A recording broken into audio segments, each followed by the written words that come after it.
We ended up making the deal, so that changed. Mr. President, what and how do you envision a trilateral summit with President Zelensky and Putin? I don't know, but well, they don't like each other, I can tell you that. Okay? They do not like each other. This is not a love match, and it's unfortunate. That's why you're in this situation.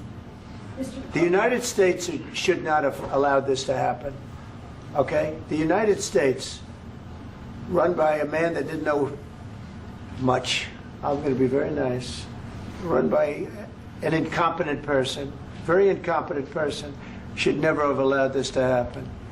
I've stopped wars. I've stopped many wars.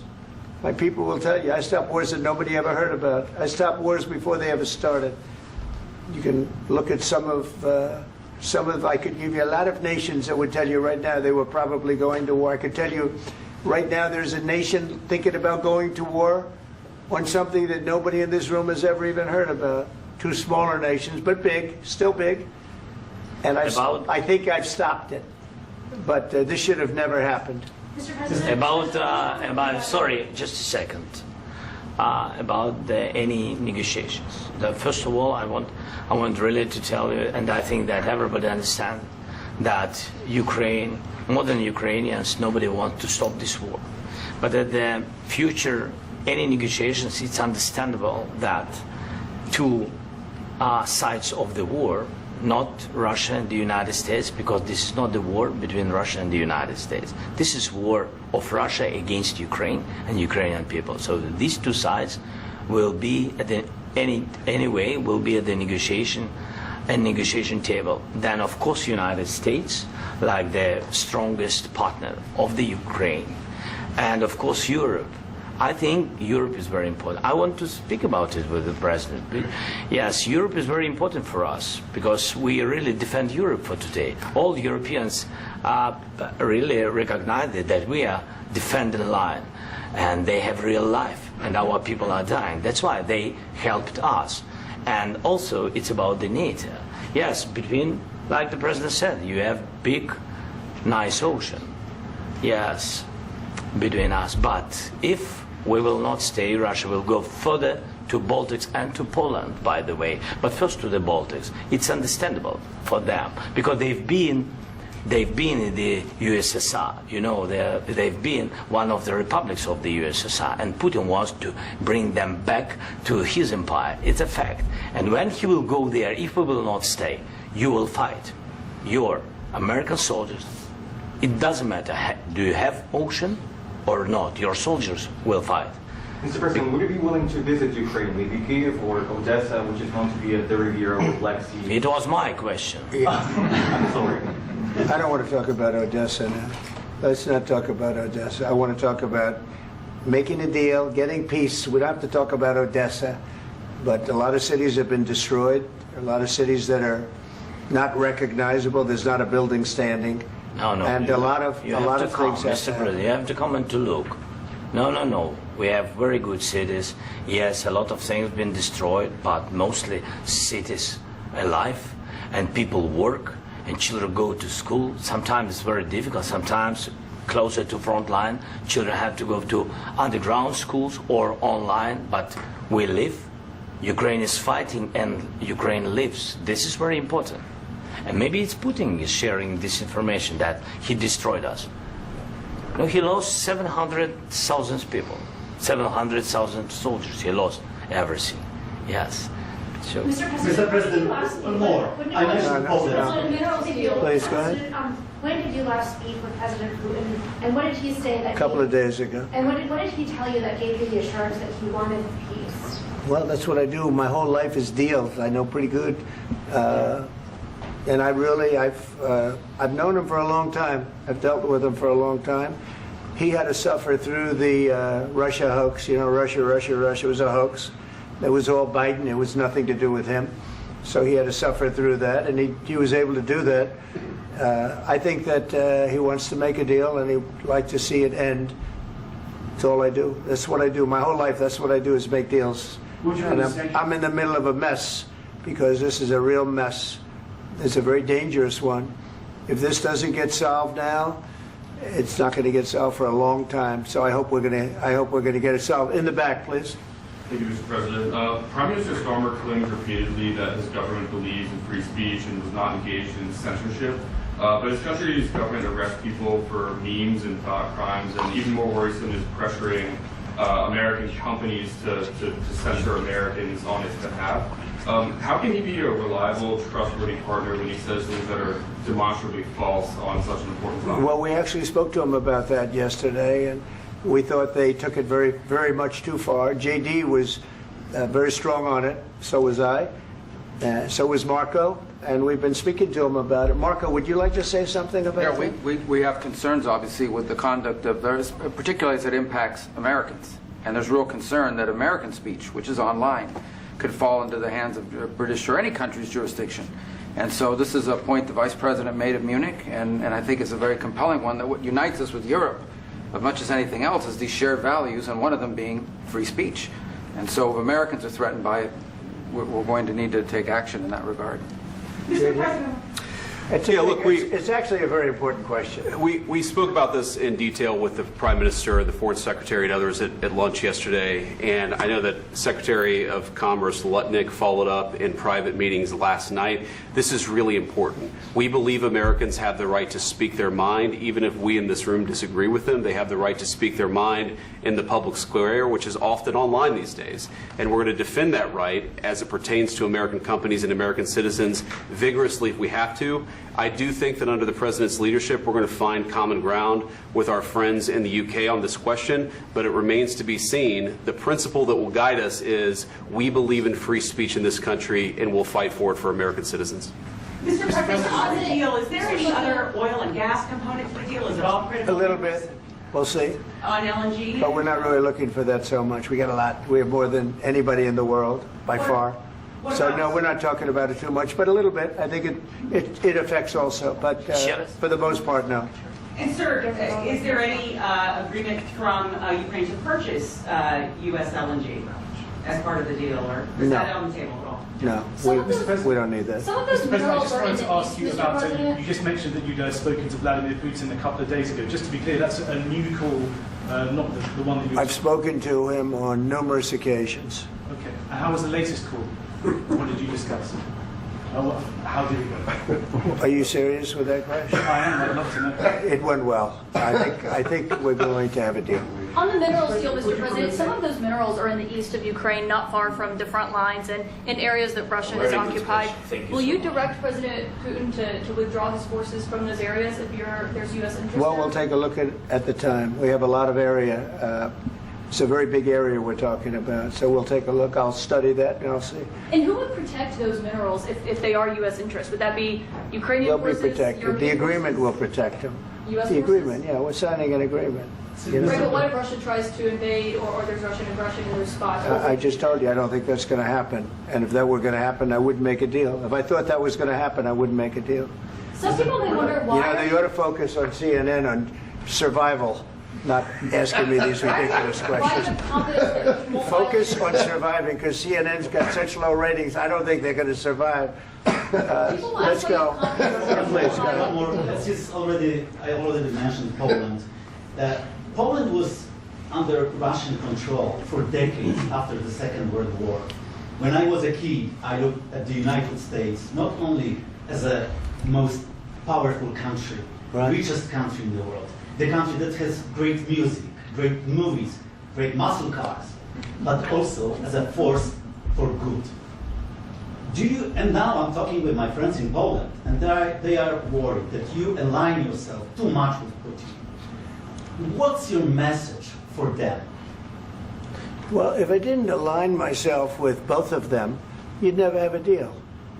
You want me to say really terrible things about Putin and then say, "Hi, Vladimir, how are we doing on the deal?" That doesn't work that way. I'm not aligned with Putin. I'm not aligned with anybody. I'm aligned with the United States of America and for the good of the world. I'm aligned with the world, and I want to get this thing over with. You see the hatred he's got for Putin. It's very tough for me to make a deal with that kind of hate. He's got tremendous hatred, and I understand that, but I can tell you the other side isn't exactly in love with, him either. So it's not a question of alignment. I'm aligned with the world. I want to get the thing set. I'm aligned with Europe. I want to see if we can get this thing done. You want me to be tough? I could be tougher than any human being you've ever seen. I'd be so tough. But you're never going to get a deal that way, so that's the way it goes. All right, one more question. Hey, I will respond to this. So look, for 4 years in the United States of America, we had a president who stood up at press conferences and talked tough about Vladimir Putin, and then Putin invaded Ukraine and destroyed a significant chunk of the country. The path to peace and the path to prosperity is maybe engaging in diplomacy. We tried the pathway of Joe Biden of thumping our chest and pretending that the President of the United States' words mattered more than the President of the United States' actions. What makes America a good country is America engaging in diplomacy. That's what President Trump is doing. Can I ask you? Sure. Yeah? Yeah. Okay. So he occupied our parts, big parts of Ukraine, part of East and Crimea. So he occupied it on 2014.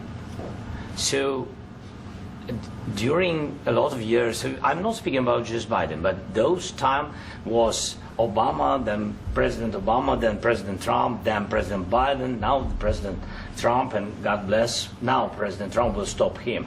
But during 2014, nobody stopped him. He just occupied and took. He killed people. You know what the contact line? 2015. 2014. 2014 and 2015. 2014. Yeah. So I was not here. Yeah, but That's exactly right. Yes, but during 2014 till 2022, yeah, the situation the same. The people have been dying on the contact line. Nobody stopped him. You know that we had conversations with him, a lot of conversation, my bilateral conversation, and we signed with him, me, like a new president. In 2019, I signed with him the deal. I signed with him, Macron and Merkel, we signed ceasefire. Ceasefire. All of them told me that he will never go. We signed him with gas contract. Gas contract.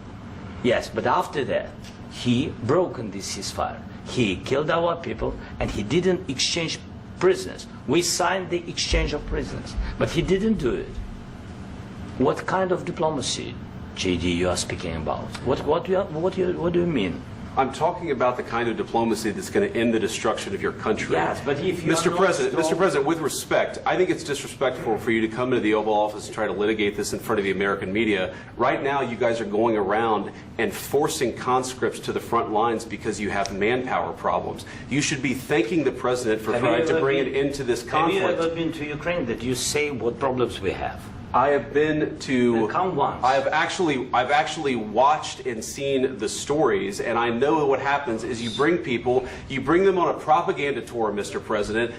Do you disagree that you've had problems bringing people into your military? And do you think that it's respectful to come to the Oval Office of the United States of America and attack the administration that is trying to prevent the destruction of your country? A lot of questions. Let's start from the beginning. Sure. First of all, during the war, everybody has problems, even you, but you have nice ocean and don't feel now, but you will feel it in the future. God bless. You don't know that. God bless. God bless. You will not have a war. Don't tell us what we're going to feel.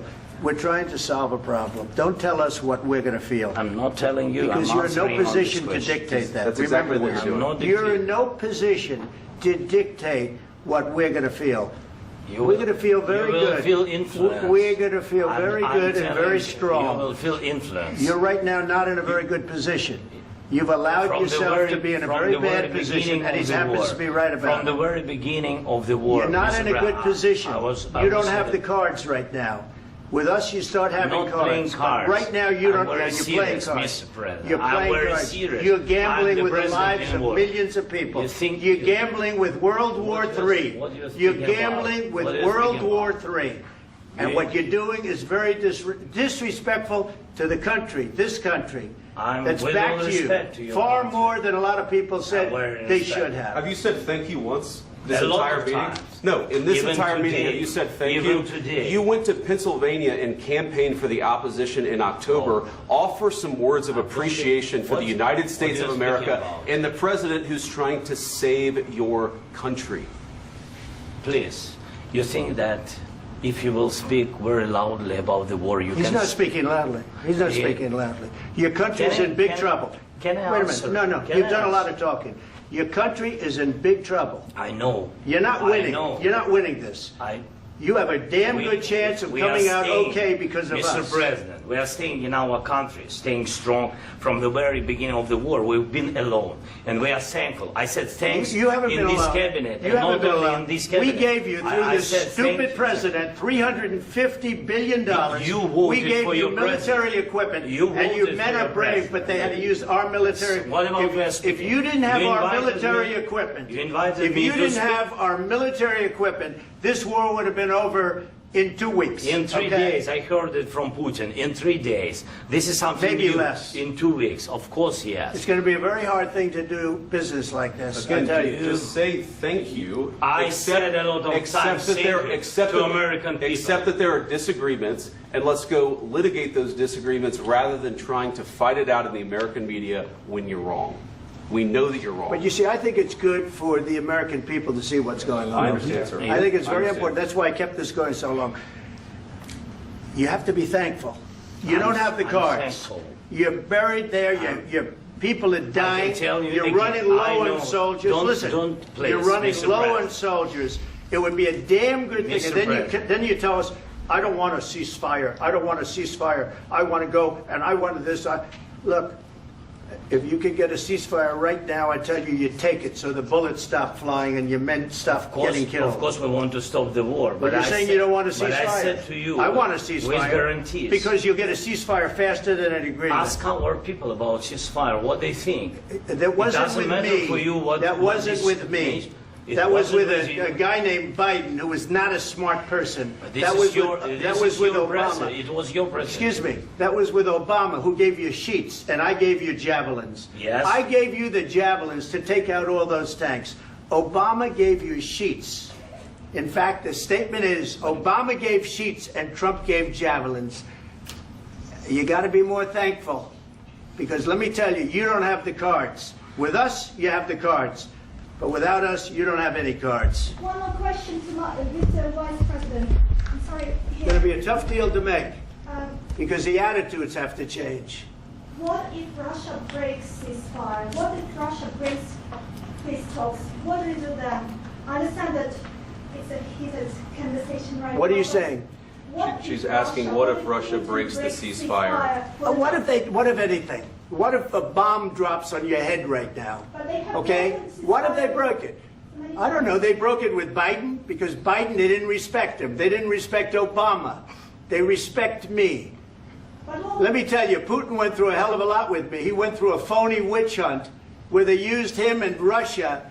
Russia. You ever hear of that deal? That was a phony Hunter Biden, Joe Biden scam. Hillary Clinton, Shifty Adam Schiff. It was a Democrat scam. And he had to go through that. And he did go through it. We didn't end up in a war. And he went through it. He was accused of all that stuff. He had nothing to do with it. It came out of Hunter Biden's bathroom. It came out of Hunter Biden's bedroom. It was disgusting. And then they said, oh, the laptop from hell was made by Russia. The 51 agents. The whole thing was a scam. And he had to put up with that. He was being accused of all that stuff. All I can say is this.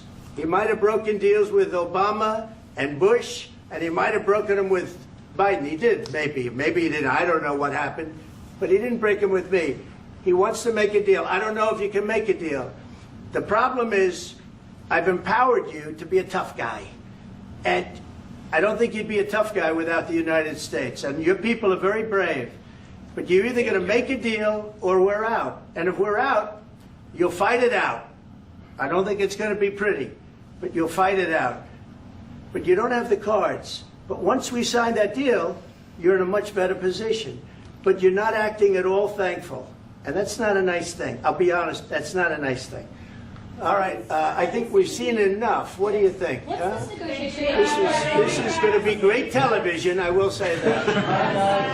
All right. We'll see what we can do about putting it together. Thanks.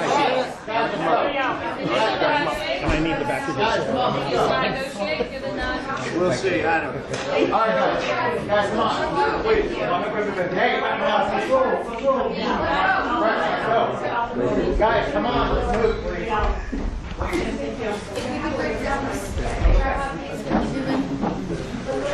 Thank you.